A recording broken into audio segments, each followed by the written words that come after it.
আসসালামু আলাইকুম। আমি মোহাম্মদ আসিফ ইকবাল জনি, একজন কর আইনজীবী হিসেবে কর্মরত আছি।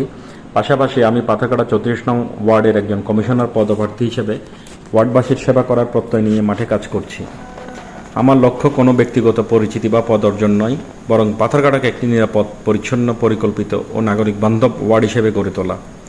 প্রসঙ্গত, আমার বাবা এম.এ. সবুর চট্টগ্রাম মহানগর বিএনপির সাবেক ভারপ্রাপ্ত সাধারণ সম্পাদক ছিলেন। তিনি চট্টগ্রাম মহানগর বিএনপির সহসভাপতি হিসেবে দায়িত্ব পালন করেছেন। তার রাজনৈতিক জীবন থেকে আমি মানুষের পাশে থাকা, অন্যায়ের বিরুদ্ধে কথা বলা এবং জনকল্যাণকে অগ্রাধিকার দেওয়ার শিক্ষা পেয়েছি। তবে আমি বিশ্বাস করি, একজন জনপ্রতিনিধির সবচেয়ে বড় পরিচয় তার পারিবারিক পরিচয় নয়, বরং তার কাজ, সততা, জবাবদিহিতা এবং মানুষের প্রতি দায়িত্ববোধের মধ্য দিয়ে হওয়া উচিত। পাথরঘাটা 34 নং ওয়ার্ড একটি গুরুত্বপূর্ণ জনবহুল এলাকা, কিন্তু এখানকার মানুষকে দীর্ঘদিন ধরে নানা নাগরিক সমস্যার সম্মুখীন হতে হচ্ছে। জলাবদ্ধতা, অপরিকল্পিত ড্রেনেজ ব্যবস্থা, সড়ক ও ফুটপাতের দুরবস্থা, বর্জ্য ব্যবস্থাপনার ঘাটতি, মাদক ও ছিনতাইয়ের ঝুঁকি, পর্যাপ্ত স্ট্রিট লাইটের অভাব এবং নাগরিক সেবায় স্বচ্ছতার অভাব। এসব সমস্যা সমাধানে কার্যকর উদ্যোগ গ্রহণ করা প্রয়োজন। ইনশাল্লাহ নির্বাচিত হলে আমার প্রথম অগ্রাধিকার হবে ওয়ার্ডভিত্তিক সমস্যার একটি লিখিত তালিকা ও অগ্রাধিকার ভিত্তিক কর্মপরিকল্পনা তৈরি করা।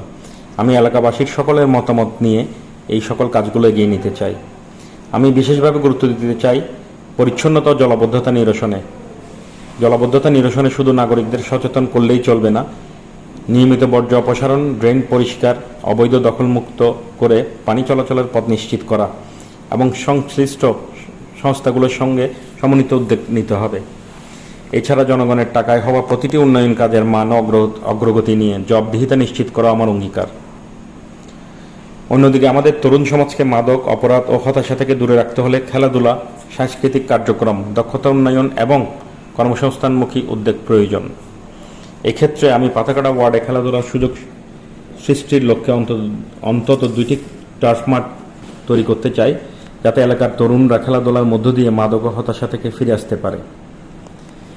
আমি এমন একটি ওয়ার্ড করতে চাই যেখানে কাউন্সিলরের দরজা সবার জন্য খোলা থাকবে। রাজনৈতিক পরিচয়, সামাজিক অবস্থান বা ব্যক্তিগত সম্পর্কের ভিত্তিতে নয়, প্রত্যেক নাগরিক সমান মর্যাদায় সেবা পাবেন। ওয়ার্ডের উন্নয়ন নিয়ে নিয়মিত জনগণের সঙ্গে বসবো, অভিযোগ শুনব এবং কাজের অগ্রগতি প্রকাশ করব। এটাই আমার পরিকল্পনা। পাথারঘাটা 34 নং ওয়ার্ডবাসীর কাছে আমার আবেদন, আপনারা আমাকে শুধু একজন প্রার্থী হিসেবে নয়, একজন দায়িত্বশীল কর্মী